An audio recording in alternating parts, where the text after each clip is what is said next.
Kita masih muda. Sumpah Pemuda menjadi titik tolak yang sangat penting bagi perjalanan sejarah dan kemerdekaan bangsa kita.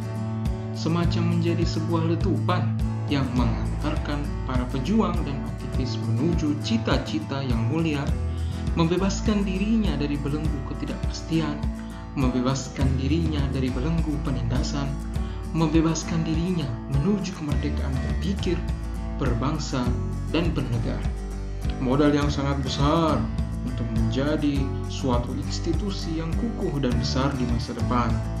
Bermula dari Kongres Pemuda, lalu kita, pemuda yang hidup di era pasca reformasi ini harus segera bergerak, berpikir, dan menyusun langkah-langkah strategis menjadi agen perubahan sebab kita masih muda.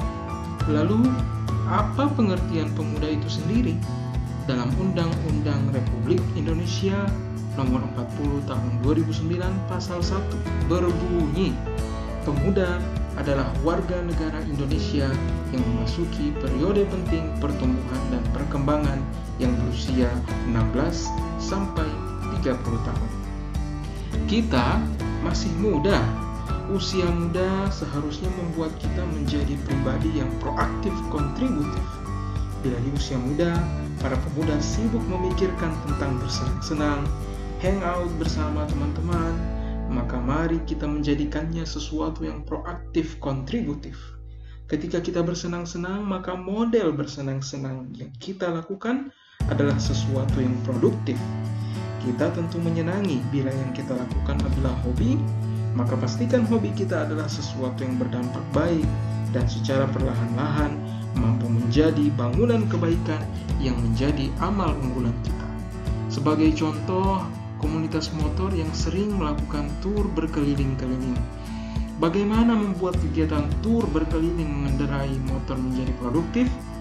Misalnya, apa yang dilakukan oleh salah satu komunitas bermotor di Sulawesi Selatan, yaitu melaksanakan sholat subuh berjamaah, setelah itu dirangkaikan dengan kajian dan motivasi untuk berkebaikan. Ini hanya salah satu contoh real suatu hobi yang bisa menjadi produktif. Komunitas bermotor bisa mengembangkannya lagi dengan inovasi dan kreativitas masing-masing. Misalnya melakukan tur sambil berkampanye keselamatan berkendara. Melakukan tur di suatu desa sembari melakukan bakti sosial. Tak mesti membawa bantuan, bisa saja kegiatan bakti sosialnya adalah mengedukasi masyarakat desa tentang apa saja sesuai latar belakang para pemuda yang tergabung dalam komunitas motor tersebut. Bisa saja kegiatan edukasi tentang bagaimana kemudian hidup bersih dan teratur, menjaga lingkungan, tetapi kalau terkesan teoritis, lakukan hal yang langsung dapat dipraktikkan. Misalnya, melakukan operasi sapu bersih di masjid dan kantor desa, yaitu membersihkan masjid dan kantor desa dari sampah yang berserakan di sekitarnya. Tentu berat bila dilakukan sendirian, tetapi akan menjadi terasa ringan bila dilakukan secara bersama-sama sambil berdiskusi dan mengobrol bersama teman-teman. Kita masih muda dan kuat. Ide-ide kita masih sangat banyak dan sangat butuh untuk dieksekusi bersama, apalagi bila ide-ide tersebut adalah kebaikan dan membawa kemanfaatan yang banyak. Hobi jalan-jalan misalnya, hobi yang digandrungi oleh anak muda pencinta lingkungan, jalan-jalan ke gunung, jalan-jalan ke pantai, hiking, dan hobi yang berkaitan dengan petualangan. Hobi yang satu ini bisa menjadi sesuatu yang produktif. Misalnya setelah berjalan-jalan di suatu tempat, kita menulis tentang keindahan tempat tersebut, atau menulis betapa penting kita menjaga lingkungan agar tetap asri dan indah. Dampak sebuah tulisan bisa menjadi sangat besar dan berpengaruh kuat. Orang bijak berkata, bila satu peluru dapat menembus satu kepala, maka tulisan dapat menembus jutaan kepala. Petualangan atau jalan-jalan yang dilakukan juga memberi banyak ide dalam kepala para petualang, para penjelajah tentang potensi ekonomi atau wirausaha yang bisa dikembangkan, atau sekedar mereview tempat tersebut lalu mempromosikannya di media sosial. Maka hal ini dapat mengembangkan minat orang-orang untuk berkunjung, meningkatkan popularitas tempat tersebut, secara bersamaan juga meningkatkan pendapatan daerah dan industri ekonomi kreatif di tempat-tempat wisata. Mumpung kita masih muda, maka lakukanlah hobi-hobi yang produktif dan membawa banyak manfaat sosial bagi masyarakat, membawa banyak manfaat bagi orang-orang.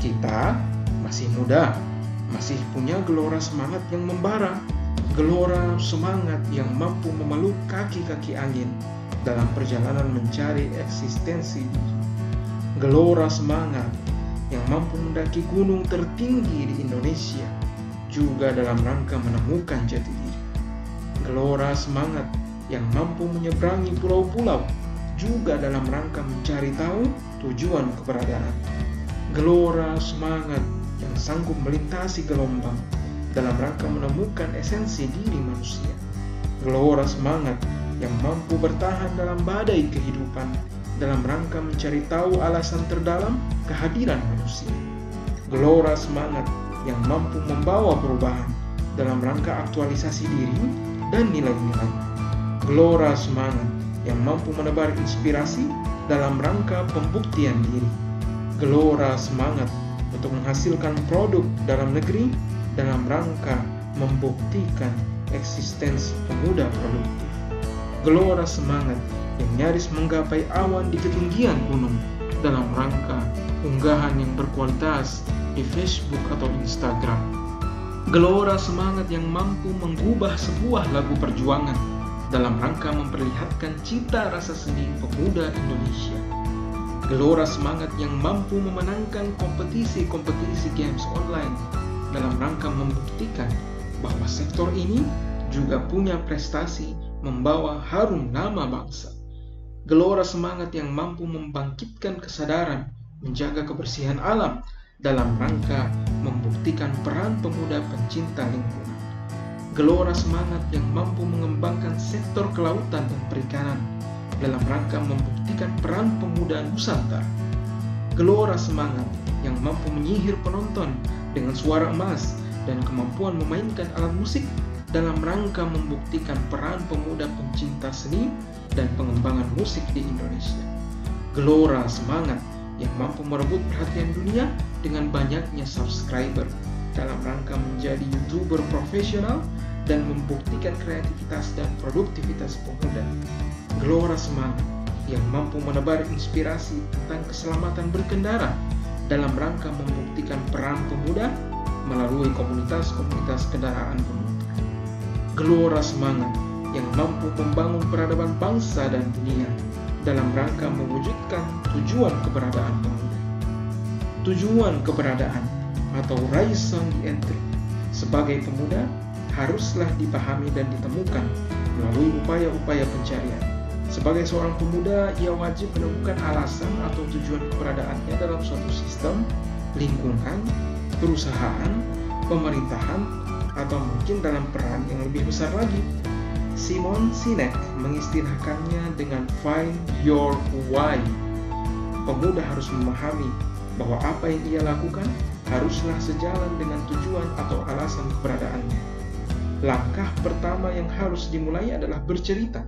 Tak mudah memang, karena tempat bercerita haruslah orang-orang yang positif. Sungguh butuh upaya yang sungguh-sungguh dalam mencari komunitas yang positif. Tetapi yakinlah, mereka ada di sekitar kita dan siap membantu kita untuk berubah menjadi pribadi yang lebih baik. Ceritakan tentang diri kita kepada mereka. Mereka akan mendengarkan dan memberi masukan. Ketika cerita kita mengerucut kepada suatu tema, maka berkumpullah dengan orang-orang yang memiliki kecenderungan tema yang sama. Penemuan jati diri, tujuan atau alasan keberadaan akan semakin dekat dan terbimbing. Suatu saat kita juga harus belajar bagaimana mendengarkan orang-orang yang sedang mencari jati dirinya, mencari tahu alasan dan tujuan keberadaannya, lalu kita bimbing ia menemukannya. Namun, tak boleh berhenti pada penemuan alasan terdalam saja, tetapi perlu kita lanjutkan dengan diskusi-diskusi bersama komunitas positif tadi tentang bagaimana kita melakukannya dan apa yang dihasilkan. Kita masih muda, kita masih bergelora. Sebaiknya kita harus mencarinya selagi muda. Sebagian besar anak muda mungkin akan mencemooh, menghina, mengolok-olok karena mereka berpikir bahwa hal tersebut adalah sesuatu yang dilakukan oleh orang-orang yang sudah tua. Justru terjadi disorientasi pemahaman ketika menganggap penemuan jati diri, alasan terdalam, tujuan atau alasan keberadaan adalah cara berpikir orang tua. Justru ini adalah kemampuan berpikir yang visioner. Terlebih dahulu sudah mencari tahu suatu esensi dalam kehidupan manusia. Mungkin orang-orang yang mempunyai pemahaman seperti ini adalah anak-anak muda yang masih ingin bebas, masih ingin bereksplorasi, masih ingin bereksperimen dalam kehidupannya, sambil tidak mengacuhkan suatu hal yang sangat penting, bahwa kehidupan bisa menjadi salah arah. Perhatikan para pemuda-pemuda produktif di bangsa kita. Mereka adalah orang-orang yang kemudian telah menentukan tujuan hidupnya sedari usia muda, telah menetapkan dan menuliskan rencana-rencananya. Dan apabila rencana itu gagal, mereka akan menuliskannya kembali dan mencobanya kembali, karena sebelumnya pernah mencoba dan memiliki modal dasar, yaitu alasan dan tujuan keberadaan. Kita masih muda, segera temukan why kita. Kita masih muda. Kita harus berbuat sesuatu untuk bangsa ini, untuk Indonesia tercinta. Kita masih muda. Bersama gagasan pemuda produktif 4.5 ini, mari temukan alasan keberadaan kita. Kita telah tumbuh menjadi pemuda yang akan mengisi kemerdekaan Indonesia, mengisi kemerdekaan dengan hal-hal yang produktif. Kita mungkin telah menjadi pemuda yang dimanjakan oleh keadaan, dimanjakan oleh nikmat kemerdekaan, dimanjakan oleh nikmat teknologi, dimanjakan oleh akses informasi yang seolah-olah menjadi tak terbatas. Namun, karena kita masih muda, bukan berarti kita akan diam dan menunggu peluang. Bukan berarti kita hanya berdiam diri dan berpangku tangan. Sebab, bukan seperti itu karakter para pemuda Indonesia yang sesungguhnya.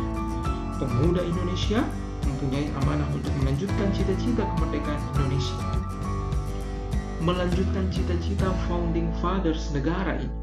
Namun, bila kita melihat sejenak kondisi pemuda sekitar kita, pemuda yang apatis dan acuh tak acuh, maka mari kita melakukan hal-hal yang produktif. Tentunya dimulai dari alam pemikiran. Sebab untuk mewujudkan suatu mimpi, maka langkah pertama yang kita lakukan adalah mewujudkan lintasan-lintasan pikiran yang ada. Kita masih muda, punya kemerdekaan intelektual yang sangat berharga. Kita bebas belajar, kita bebas berpikir, kita bebas berbicara, kita bebas beropini. Kebebasan yang dimaksud tentunya adalah kebebasan yang bertanggung jawab serta memperhatikan segala aspek norma dan aturan. Dengan kebebasan ini, maka sangat mudah bagi kita untuk memperoleh ide-ide dari manapun, ide-ide dari para intelektual dan ilmuwan luar negeri, untuk kita amati lalu modifikasi agar sesuai dengan kekinian dan kedisiplinan. Kita telah tumbuh dengan berbagai macam latar belakang pendidikan, berbagai macam jenis suku, maka waktunya kita untuk segera berkolaborasi membangun bangsa ini. Bangunlah para pemuda. Kita telah tumbuh menjadi pemuda. Apakah usia Anda berada pada kisaran 16 sampai 30 tahun? Jika ya, berarti Anda seorang pemuda yang akan menjadi pemimpin di masa depan. Jika Anda telah melewati batas usia pemuda, tetapi semangat Anda tetap membara, produktivitas Anda tetap melangit, maka izinkan saya tetap menyebut Anda pemuda. Jadi, pemuda produktif 4.5 adalah pengertian yang lebih substansi tentang gelora dan semangat pemuda. Bukan saja tentang usia, tetapi karena kita masih muda, kita masih bersemangat untuk melakukan hal-hal yang positif, melakukan kerja-kerja yang produktif. Yang dari aksi-aksi tersebut, para pemuda di seluruh Indonesia, bahkan para pemuda di seluruh dunia bersemangat untuk melakukan hal-hal yang positif dan produktif. Kita masih muda, kita masih bersemangat, kita masih punya harapan, kita masih punya keinginan, kita masih punya cita-cita mulia untuk bangsa ini, untuk dunia ini. Sekaranglah saatnya kita memantapkan langkah-langkah kita untuk dunia yang lebih baik, untuk mengubah dunia. Seperti apakah gambarannya? Mari simak terus gagasan pemuda produktif 4.5 ini dalam serial Pemuda Produktif 4.5.